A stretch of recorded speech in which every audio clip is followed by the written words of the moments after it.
Kita berjumpa lagi pada hari ini di dalam renungan tengah minggu yang saya beri tema jawaban atas doa Yabes. Nama Yabes dalam bahasa Ibrani berarti kesedihan dan duka. Yabes disebut sebagai keturunan Yehuda dari cabang yang lain, suatu keturunan yang tidak diperhitungkan.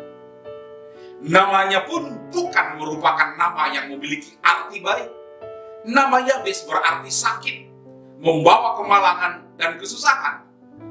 Namun Yabes dipulihkan dan namanya terdaftar sebagai orang yang dimuliakan. Mengapa doanya dijawab? Suatu pertanyaan yang harus kita cari jawabannya hari ini. Doa Yabes adalah doa yang sederhana, lugas, apa adanya, tidak berbelit-belit, dan benar, sehingga menimbulkan kuasa dan mengundang jawaban Tuhan.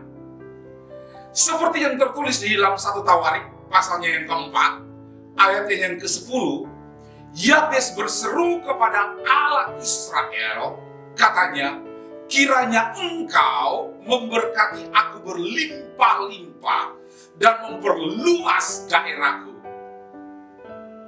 Dan kiranya tanganmu yang menyertai aku dan melindungi aku daripada malapetaka, sehingga kesakitan tidak menimpa aku. Dan Allah mengabulkan permintaannya itu. Lalu apa rahasia doa Yabes dijawab oleh Allah? Mengapa Allah menjawab doa Yabes saat itu juga?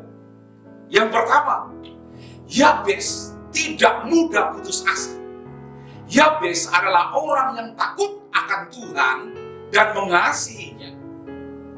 Sekalipun namanya berarti buruk dan penuh kemalangan, ia tidak larut dalam penyesalan diri. Yabes juga tidak menyalahkan Tuhan atas penderitaannya, tetapi Yabes mau berjuang untuk mengalahkan penderitaan yang tertulis di dalam namanya dengan mengandalkan Tuhan dan mengabaikan keadaan dirinya. Hatinya penuh percaya. Hal ini dapat kita perhatikan di dalam kalimat-kalimat doanya pada ayat yang ke-10 yang tadi saya sudah baca. Yang kedua, doanya Yabes mencerminkan imannya. Yabes memiliki rasa tanggung jawab terhadap tugas-tugas yang dibebankan kepadanya, yaitu tugas-tugas dan tanggung jawab keuangan. Yabes menerima tugas dan tanggung jawab itu apa adanya, dan ia mengerjakan dengan setia, bahkan meminta memperluas dari tugas yang satu itu.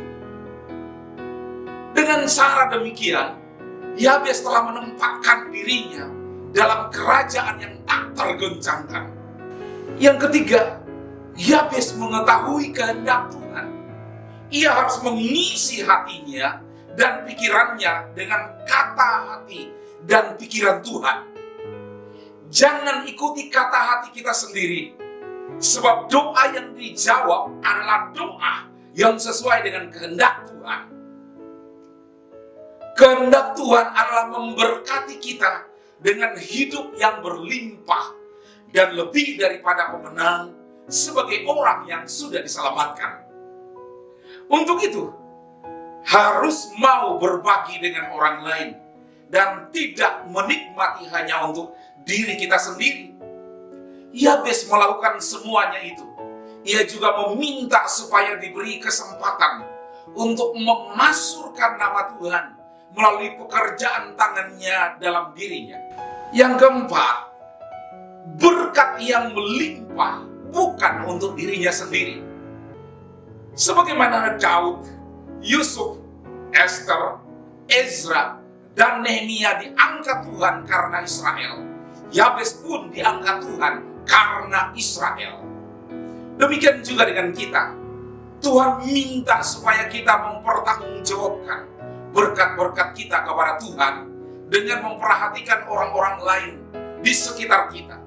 Mereka perlu mendapat bagian daripada apa yang telah kita terima dari Tuhan. Seperti kuasa yang bekerja di dalam diri kita, Tuhan akan menambah-nambahkan berkat-Nya kepada kita jika kita mampu mempertanggungjawabkan kepercayaannya kepada kita.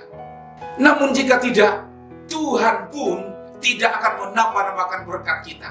Sehingga yang sesungguhnya Tuhan senantiasa ingin memberkati lebih daripada apa yang kita perlukan. Yabes senantiasa menaruh pautnya dalam hatinya. Sebagaimana Rasul Paulus menaruh orang-orang jemaat Filipi di dalam hatinya. Yabes merupakan gambaran dari gereja Tuhan yang dianiaya. Tetapi jika tetap percaya kepada Tuhan, akan Tuhan membelanya. Sebab gereja yang berdoa dengan benar, besar kuasanya.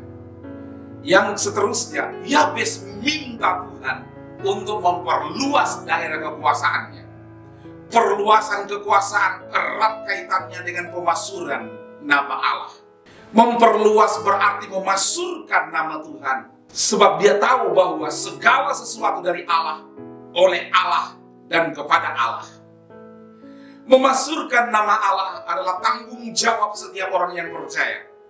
Terkait dengan amanat agung, setiap orang yang percaya harus memasurkan namanya kepada segala bangsa di bumi ini. Oleh karena itu, jangan salah berdoa. Berdoalah dengan iman, sesuai dengan kehendak Allah. Jangan hanya untuk kepentingan diri kita sendiri. Sebab jika tidak demikian, kita tidak akan memperoleh apa-apa dalam doa yang salah. Yang terakhir, Yabes sadar bahwa tanpa Tuhan semuanya sia-sia. Yabes sadar bahwa segala sesuatu yang diterimanya berasal dari Tuhan, oleh karena karya Tuhan. Dalam firman Tuhan saya mengulangi kembali lagi, kiranya Engkau memberkati aku berlimpah-limpah dan memperluas daerahku, dan kiranya tangan-Mu menyertai aku dan melindungi aku daripada malapetaka, sehingga kesakitan tidak akan menimpa aku. Merupakan suatu pengakuan bahwa semuanya karena Tuhan. Pengakuan yang sedemikian itu membuat Tuhan berkenan kepadanya. Kesadaran itu sejalan dengan pernyataan Tuhan Yesus sendiri, bahwa di luar Kristus tidak dapat berbuat apa-apa.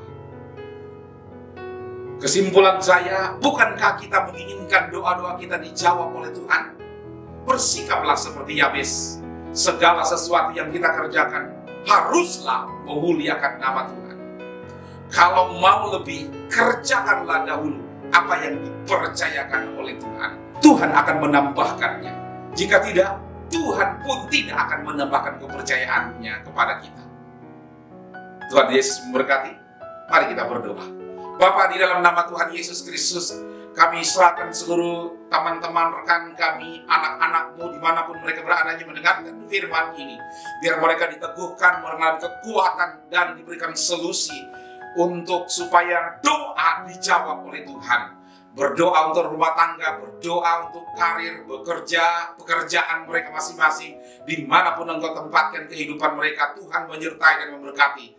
Berkati keluarga, anak-anak, para remaja, orang tua, dimanapun mereka berada, Tuhan memberkati. Kami bersyukur untuk hari ini. Dalam nama Tuhan Yesus Kristus, nama di atas segala nama, kami mengucap syukur dan berdoa. Amin. Tuhan memberkati kita semua.